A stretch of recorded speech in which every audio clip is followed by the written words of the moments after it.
계속해서 3인의 전략 시작하겠습니다. 1940포인트 선도 장중에 깨지는 흐름. 분명히 낙폭은 큰데 다음 주에 경기 민감주 실적 발표를 앞두고 있다는 점, 이 점이 부담스럽기 때문에 적극적인 대응도 쉽지 않은 것 같습니다.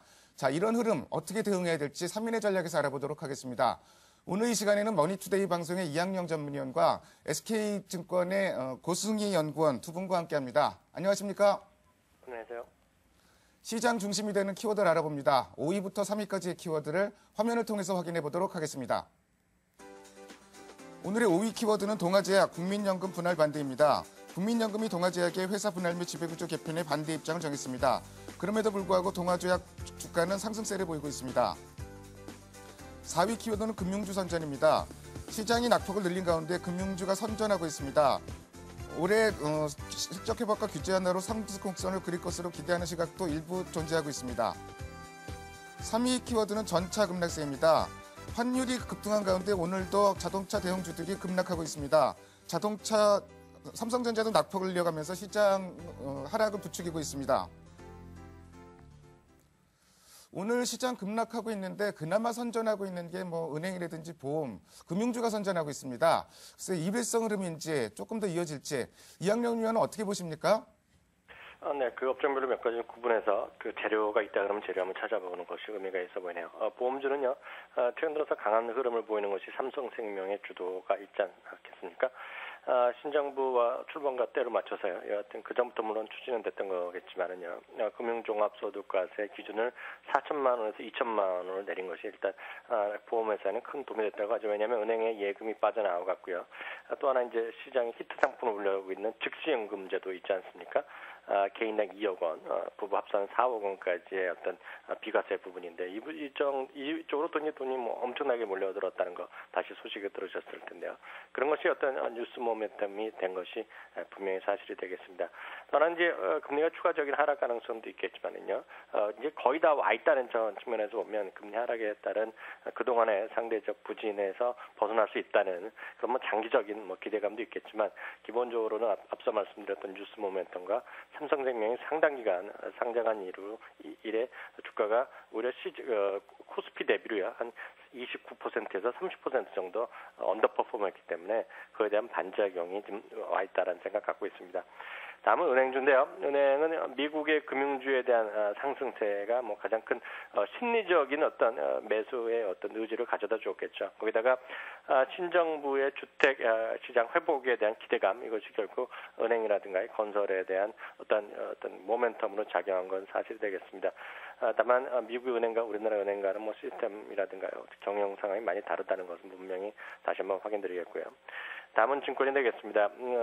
저는 증권주가 오를 이유는 거의 없다라고 개인적으로 보고 있는데요. 여하튼 굳이 따지자 그러면 글로벌 금융 환경에서 안전자산에 대한 선호도가 높았던 것이 올해는 분명히 위험자산에 대한 선호도가 높아지고 있는 건 사실입니다. 그래서 제가 한번 보여드릴 기회가 있었던 것이 바로 블랙락이라는 미국의 2위 자산운용사가 있는데요. 그 회사가 지금 사상 최고가 주가에 근접하고 있다는 것이죠. 그만큼 올해 들어서도 많이 올라갔거든요. 그런 것들이 아마 증권주에는 분명히 어떤 기대 심리를 가질 수 있게 하고 있습니다. 다만 큰 틀에서 봐서는 지금은 시장 상황에서 현대차, 삼성전자도 재미없죠. 그리고 경기 민감 대형주들도 실적 발표 시즌을 앞두고 계속해서 재미없죠. 이러다 보니까 뭔가 대안이 되는 것 중에 그나마 큰 것이 있다 그러면 통신주를 비롯한 경기 방어주랑 금융주의 섹터이기 때문에 좀 대안의 성격으로 상대적으로 강한 흐름을 보였다라는 생각을 저는 지울 수 없습니다. 다만 시장이 언젠가 다시 회복할 텐데요. 시장 변화 시에 이들 주식들이 계속 시장에서 상대적 우위를 가질 것이라는 것에 대한 기대감을 갖고 있지 않습니다. 다만 굳이 탑을 꽂는다 그러면요, 단기적인 것은 요즘 워낙 단기적으로 올라가서 계속 올라갈 것 같지만 단기적으로 추천드리는 마음은 하나도 없고요. 여전히 삼성생명에 대한 장기적인 어떤 믿음은 갖고 있습니다. 다만 언제일지 모르죠. 그리고 증권회사를 굳이 하신다 그러면 삼성증권 정도 아닌가 싶네요. 대안적 흐름이라고 말씀하시는데 저도 참 많이 공감이 가는데요. 글쎄 뭐 지금 말씀하신 내용으로 봐서 만약에 그래도 굳이 순위를 나누자면은 보험, 증권, 보험, 은행, 증권 이런 순으로 좀 접근을 해도 좋을까요? 어떻게 보세요? 네, 맞습니다. 가장 우선 한다 그러면 그나마 좀 안정돼 있는 것이 삼성생명이 될 것 같고요. 그다음에 굳이 한다 그러면 은행주인데요. 은행주는 요즘 그래도 많이 그 외국인들이 들어와 있기 때문에 특히 그 하나금융 이런 쪽에 대한 관심이 수급이 좋다는 건 분명하죠. 작년에 외환은행 때문에 오히려 부담이었는데 그런 것들에 대한 기대감이 있으니까요. 그 정도가 좀 낫지 않냐라는 생각이 드네요. 충분히 싸다는 건 맞는데 어쨌든 뭐 대안적 흐름이라는 거 이런 점 잘 고려해서 접근할 필요가 있을 것 같습니다.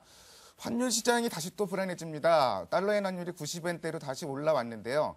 뭐 엔화 약세에 대해서는 지금 국제적으로 비판의 목소리가 굉장히 높습니다. 중국마저도 지금 비판에 가세하고 나섰는데 어쨌든 뭐 이 영향으로 오늘 자동차주가 또 약세를 어제 이어서 또 급락세를 보이고 있습니다. 고승희 연구원이 관련 내용 좀 말씀해 주세요. 예, 저희는 글로벌 환율 시장은 시간이 지나면 지날수록 안정을 되찾을 걸로 보고 있습니다. 원화나 엔화 같은 경우에는 원화는 강세를 나타냈고요. 엔화는 약세를 나타냈습니다. 뭐 강세나 약세 뭐 의미는 없다고 보지만 가장 중요한 거는 속도였습니다. 원화 강세의 속도가 굉장히 빨랐고요. 엔화 약세의 속도도 굉장히 빨랐습니다. 저희는 이런 속도가 이제는 재료 노출에 따른 숨고르기 장세가 나타난다. 그래서 환율 시장은 안정이 된다라고 보고 있습니다. 다만 한 가지 엔화 같은 경우는 추세적 약세는 지속이 될 것이다라고 보고 있습니다. 다만 BOJ 총재가 새롭게 임명되는 4월까지는 90엔을 전후로 해서 숨고르기 장세를 나타낼 걸로 보고 있고요. 이에 따라서 자동차 같은 경우에는 물론 환율 문제도 있지만 제가 생각하기에는 전일 발표되는 실적 그리고 실적 부분에서 영업이익률이 상당히 많이 떨어졌습니다. 영업이익률 레벨 자체가 다운된 거는 시장의 그런 어떤 심리에는 굉장히 부담스러운 요인으로 작용을 할 것이고요. 그리고 앞서 말씀드린 대로 엔화 역시 추세적으로 약세를 나타낼 것이기 때문에 자동차주 입장에서는 여러모로 지금 심리라든지 실적이라든지 상당히 안 좋습니다. 그래서 자동차 업종에 투자를 하려고 생각을 하시는 분들의 입장에서는 조금은 시간을 좀 가지시고 대응을 하시는 것이 바람직하다고 보고 있고요. 시장 차원에서는 저희는 지속적으로 밴드 플레이를 제안을 하고 있습니다. 기준선인 2,000포인트를 기준으로 2,000포인트 밑에 있을 때는 증권이라든지 건설이라든지 IT와 같은 고베타 업종의 비중 확대를 그리고 2,000포인트 위에서는 뭐 통신이라든지 음식료라든지 경기 방어 저베타 업종에 대한 비중 확대를 해야 되지 않나 이렇게 생각을 하고 있습니다.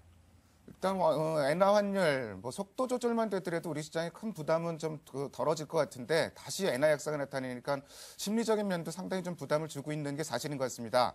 다음으로 오늘의 2위 키워드를 화면을 통해서 확인해 보도록 하겠습니다. 오늘의 2위 키워드는 실적 수급 부담입니다.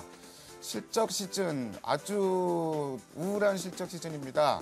다음 주에 또 실적 집중적으로 많이 발표가 됩니다. 철강도 발표되고 화학, 건설, 보험사까지 많이 발표가 되는데 글쎄 환율 문제도 결부가 됐지만 자동차 주식 움직이는 거 보면은 실적 시즌 이게 참 걱정이 앞서는 것도 사실인데요.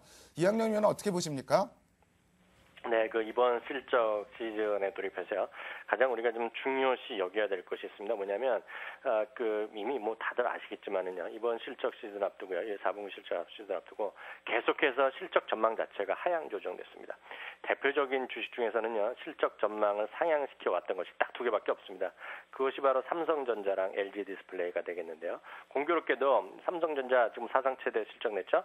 LG 디스플레이도 분기별로 사상 최대 실적을 냈는데 문제는 1분기에 대한 실적을 삼성전자 스스로 지금 1분기는 조금 하향 조정을 시킬 수밖에 없다라고 얘기를 했고요. LG 디스플레이는 자신감은 필요했지만 지금 증권가의 시간은 약간 싸늘하다는 얘기죠. 그런 것들이 오히려 지금 실적은 좋았지만 실적이 떨어지는 기업 1분기 이후에 좀 안 좋아진다는 쪽으로 얘기하는 종목군이 있고요. 반대로요. 대부분의 종목군은 지금 실적이 계속 하향 조정된다가 어닝 쇼크가 이어지고 있습니다. 다음 주에도요, 대부분의 종목들이 아마 어닝 쇼크 수준일 것 같고요. 아니면 마치더라도 거의 뭐 큰 의미 없게 실적 예상을 마치는 수준이라고 보고 있습니다.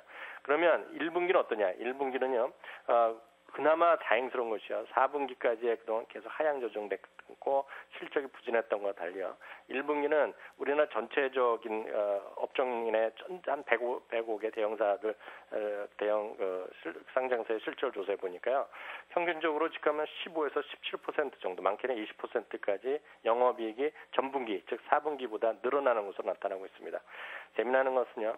대표적으로 이익이 늘어날 것으로, 즉 1분기에 어닝의 모멘텀이 확실하게 나타날 것으로 보는 업종에 서너 가지가 있습니다. 대표적인 것이요. 그중에 대표적인 것이 통신업종입니다. 두 번째가요. 그다음이 필수 소비재입니다. 그다음이 소재 업종이 있고요. 그다음이 이제 유틸리티 이런 것들이 있는데요.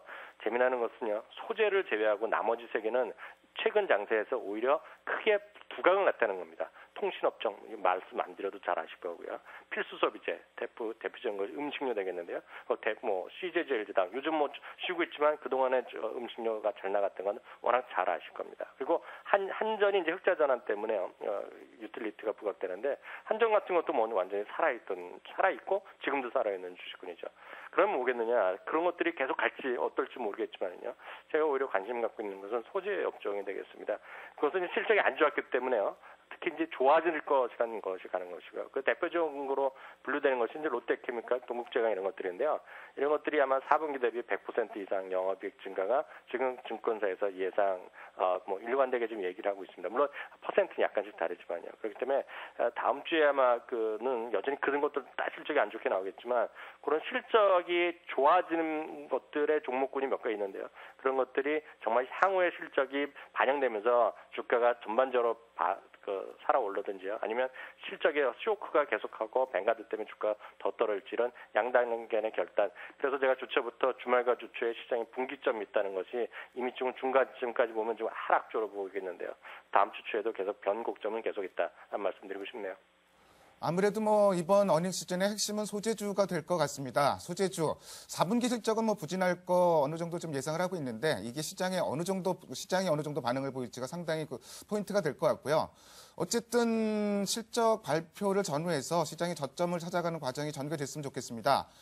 수급상으로 보면 오늘 외국인 매물 쏟아지고 있습니다. 지난주 화요일 같은 경우는 외국인 매물 쏟아지면서 시장이 한 차례 급락을 했었는데 오후에 뭐 매물이 집중됐던 경향이 있었고 오늘은 뭐 오전부터 계속 매물이 나오고 있습니다.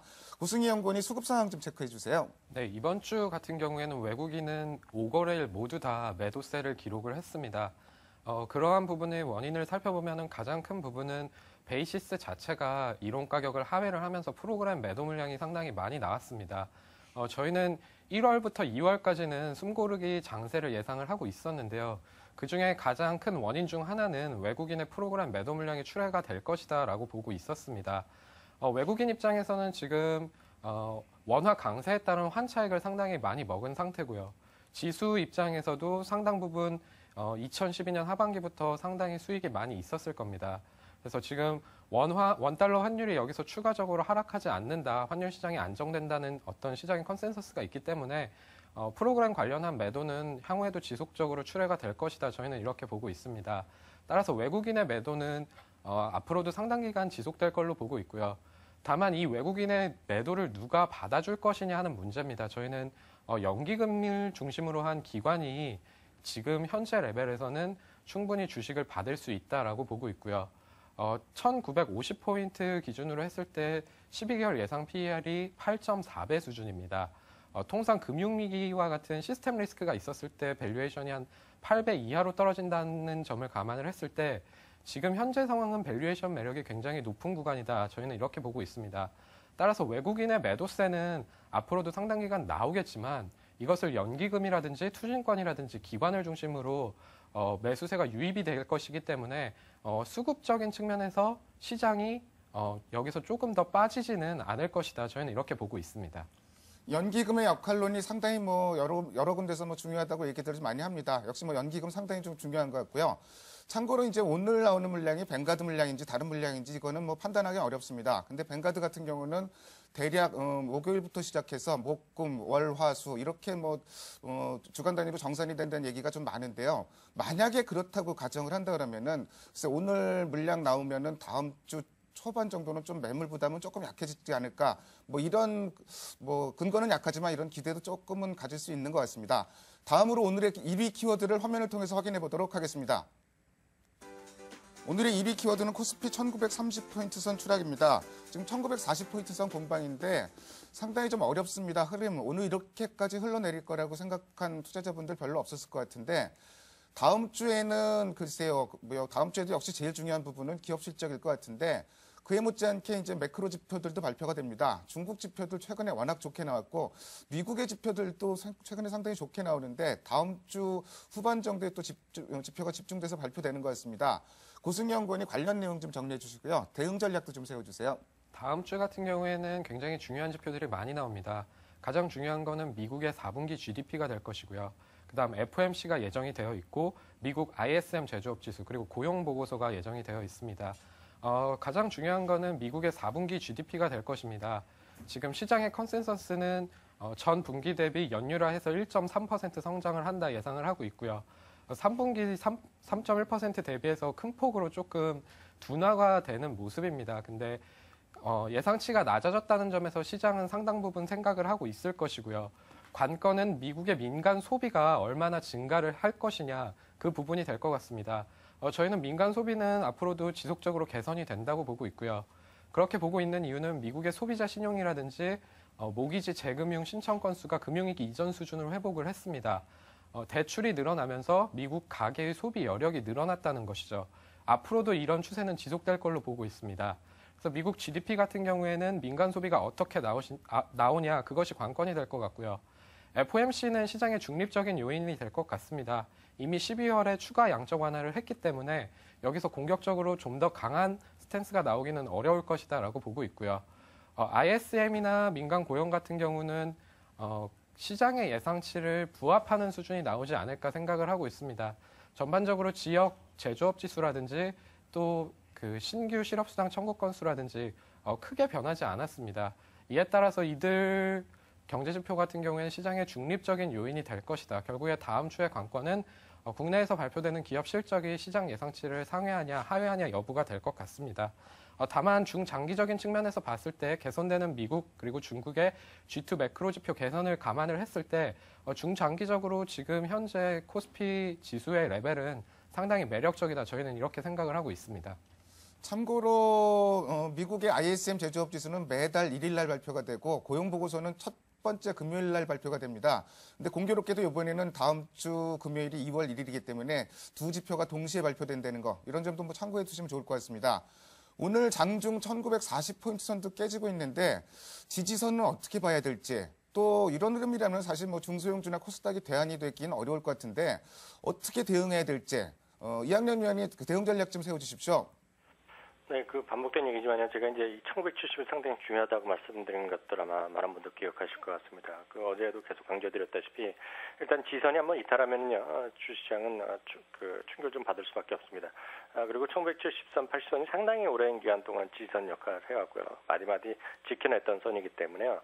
항상 이럴 때는 그 방향성을 철저하게 추종해야 된다는 의견을 계속 드렸습니다. 그래서 이제 물량을 70 이탈하면 60에서 70% 정도로 줄여야 된다고 말씀드렸습니다. 다음 선은 이제 굳이 말씀드린다면 1940선 정도 되겠지만 1970만큼의 어떤 지지력을 기대하고 있지는 않습니다. 그럼 이제 그 다음 레벨로 가면 1910 정도 가는데 만에 하나 1910까지 이탈하면 아마 물량을 또 다시 최소한 수준으로 50% 내지 그 이하까지도 아마 줄이시는 것도 고민해야 될 거라는 생각 갖고 있습니다. 그만큼 이제 그 어떤 기술적으로 분명히 좀 무너져 있는 것은 분명하겠고요. 다음 주에 어떤 큰 흐름에 봐서 잠깐 제 의견을 드린다 그러면 글로벌 시장과의 디커플링이 분명히 엄청나게 나와 있습니다. 그리고 항상 그렇지만 이런 것은 펀더멘털과는 전혀 상관없는 흐름이기 때문에 언제라도 해소될 수가 있습니다. 그렇지만 그 언제냐라는 시간과의 싸움에서 개인 투자자분들은 좀 지칠 수밖에 없는 것이 답답하죠. 그렇기 때문에 이것은 역시 외국인에 의존할 수밖에 없는 것입니다.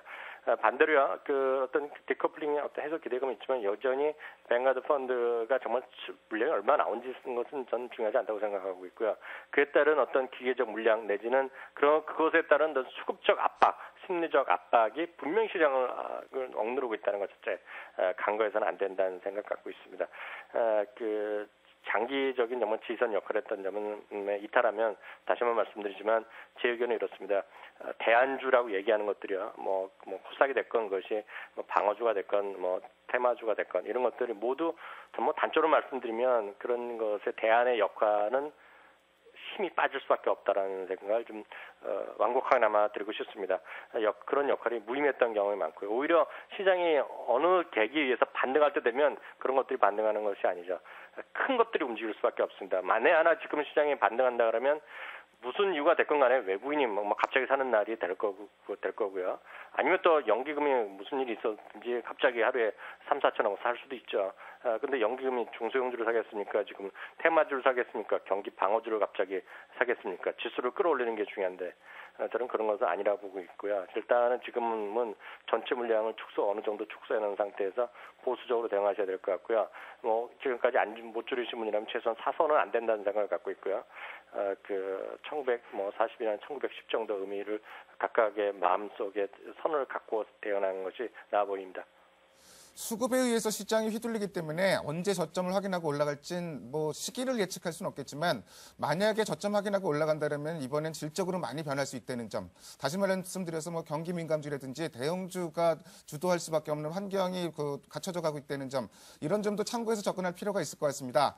지금까지 5가지 키워드를 통해서 오늘 시장의 흐름을 살펴봤습니다. 두 분 말씀 잘 들었습니다. 감사합니다. 감사합니다.